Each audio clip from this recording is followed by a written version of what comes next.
ಜಿಲ್ಲಾ ಉತ್ಸವಗಳು, ಜಯಂತಿಗಳು, ಕೆಲ ಧಾರ್ಮಿಕ ಕಾರ್ಯಕ್ರಮಗಳಲ್ಲಿ ಡಿಜೆ ಹಾಕೋ ಬಗ್ಗೆ ಇವತ್ತು ಚರ್ಚೆಯಂತೆ ವಿಧಾನಸಭೆಯಲ್ಲಿ. ಒಬ್ಬೊಬ್ಬರದು ಒಂದೊಂದು ಅಭಿಪ್ರಾಯ. ಚನ್ನಬಸಪ್ಪ ಶಾಸಕ ಶಿವಮೊಗ್ಗದವರು ಸಹ್ಯಾದ್ರಿ ಉತ್ಸವಕ್ಕೆ ಅನುದಾನ ಕೊಡಿದಾಗ ಎಲ್ಲ ಜಿಲ್ಲೆಯವರು ನೀವು ಉತ್ಸವ ಮಾಡ್ಕೊಂಡು ಕೂತ್ರೆ ನಾವೇನು ಮಾಡೋಣ ಅಂತ. ಸರ್ಕಾರಗಳೇ ಮಾಡಿದ ಕೆಲಸ ಇದು, ನೀವೇ ಮಾಡಿದ್ದಿದ್ದು. ಕಂಡು ಕಡೆ ನಿಮ್ಮ ರಾಜಕೀಯ ತೆವಲು ತೀರಿಸ್ಕೊಳ್ಳೋಕ್ಕೆ ಉತ್ಸವಗಳನ್ನು ಮಾಡಿದ್ರಿ. ಅದರ ಪರಿಣಾಮ ಎಲ್ಲ ಕಡೆ ಶುರುವಾಯ್ತದು ಅಷ್ಟೇ. ಈಗ ಇತಿಮಿತಿಲಾಗಲಿ ನೋಡೋಣ ಅಂತ ಹೊಂದಿದ್ದಾರೆ. ಹಂಗಾಗಲ್ಲ, ಅದಕ್ಕೊಂದು ಪಾಲಿಸಿ ಮಾಡ್ಕೊಳ್ಳಿ. ಜಿಲ್ಲಾ ಉತ್ಸವಗಳನ್ನು ಯಾರೇ ಮಾಡಿದರೂ ಇಷ್ಟು ಕೊಡ್ತೀವಿ ಅಂತ. ಒಂದೊಂದು ಉತ್ಸವಕ್ಕೆ ಒಂದು ಕಡೆ ಸುಣ್ಣ, ಒಂದು ಕಡೆ ಬೆಣ್ಣೆ ಮಾಡಬೇಡಿ. ಹಾಂ ಸರಿ, ಇದು ಡಿ ಜೆ ಭಾಳ ದೊಡ್ಡ ಸಮಸ್ಯೆ ಆಗ್ಬಿಟ್ಟಿದೆ. ದೇವರೇ ಮುಂದಕ್ಕೆ ಹೋಗಲ್ಲ, ಗಲಾಟೆ ಆಗುತ್ತೆ, ಇದು ಅಸಹ್ಯ ಆಗಿದೆ. ಅಸಹ್ಯ ಗೊತ್ತಿಲ್ಲ ನನಗೆ, ಅಸಹ್ಯ ಆಗ್ತಿದೆ ಅಂತ ಸಂತೋಷ್ ಲಾಡ್ ಹೇಳಿ ಅವ್ರ ಊರಲ್ಲಿ ಬೇಕು ಅಂತ ಹುಡುಗರೆಲ್ಲ ಗಲಾಟೆ ಮಾಡಿದಾಗ, ಚುನಾವಣೆ ಹತ್ತಿರ ಬಂದಾಗ ಬೇಡ ಅಂತ ಹೇಳಿ ನೋಡೋಣ.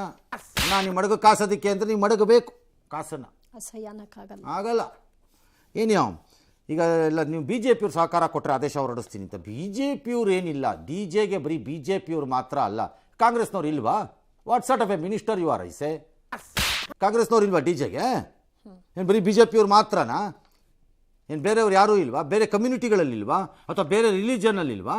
ಅವ್ರು ಹಾಕ್ಕೊಂಡಿಲ್ವಾ ಯಾರೂ? ಸುಮ್ಮನೆ ಬುರುಡ ಬಿಡಬೇಡಿ, ಮಂತ್ರಿಯಾಗಿರ್ತೀವಿ ಅಂದ್ಬಿಟ್ಟು.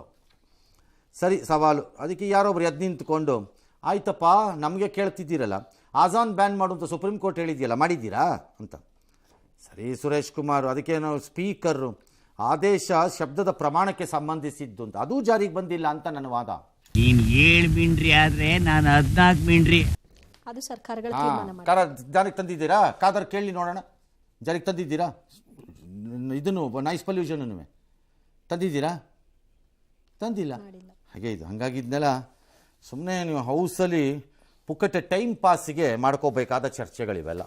ಎಸ್, ಮೇಟಿ ಇದು ವಿಕೆಟ್ ಆಗಿದೆಯಲ್ಲ ಸೀಟು, ಅದಕ್ಕೇನೋ ಟಿಕೆಟ್ ಅಂತೆ. ಅವ್ರ ಕುಟುಂಬದವ್ರನ್ನೆಲ್ಲ ಸಿ ಎಮ್ ಏನೋ ಇವತ್ತು ಅವರು ವಿಧಾನಸೌಧದಲ್ಲಿರೋ ಕಚೇರಿನ ಕರೆಸಿ ಎಲ್ಲ ಸೆಟ್ಲ್ಮೆಂಟ್ ಮಾಡಿದ್ರಂತೆ ಒಂದು. ಅದಕ್ಕೆ ಕೆಲವರೆಲ್ಲ ಅದೆಂತದ್ರಿ ಅದು ಫ್ಯಾಮಿಲಿನವನ್ನೆಲ್ಲ ಕರೆಸಿ ಅಲ್ಲಿ ಸೆಟ್ಲ್ ಮಾಡೋಕ್ಕೆ ಅದೇನು ಇವ್ರದ್ದು ಪಾರ್ಟಿ ಆಫೀಸಾ ಅಂತ ಕೆಲವರೆಲ್ಲ ಅಬ್ಜೆಕ್ಷನ್. ಆ್ಯಕ್ಚುಲಿ ಟೆಕ್ನಿಕಲಿ ಕರೆಕ್ಟ್, ಅದು ಮಾಡಬಾರ್ದಾಗಿತ್ತು. ಆ ಜಾಗದಲ್ಲಿ ಸಿ ಎಮ್ ಮನೆಯಲ್ಲೋ ಪಕ್ಷದ ಕಚೇರಿನಲ್ಲೋ ಮಾಡಬೇಕಾಗಿತ್ತು.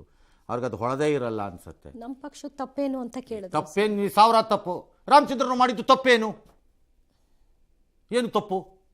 ಹಂಗಾರೆ ನೆಕ್ಸ್ಟು ಈ ಥರ ಬಂಡತನ ಕೀಳಿದ್ರೆ ಯಾವನೇನು ಮಾಡೋಕ್ಕಾಗತ್ತೆ? ಸಿ ಎಮ್ ಆದ್ರೂ ಯಾರಾದ್ರೇನು ಬಂಡತನ ಕಿಳಿಬೇಡಿ. It's incorrect, very simple. ನಂಗೆ ಗೊತ್ತಾಗ್ಲಿಲ್ಲಪ್ಪ, ಅಲ್ಲಿ ಕೂತಿದ್ದೆ ಬಂದ್ಬಿಟ್ರು ಎಲ್ಲ ಮಾತಾಡ್ಬಿಟ್ಟೆ ಅಂತಂದ್ರೆ ಬೇರೆ ವಿಚಾರ. ಅದನ್ನ ಈಗ ತಪ್ಪು ಇನ್ನೊಬ್ಬ ಮಾಡಿದ್ದೇನು ತಪ್ಪು?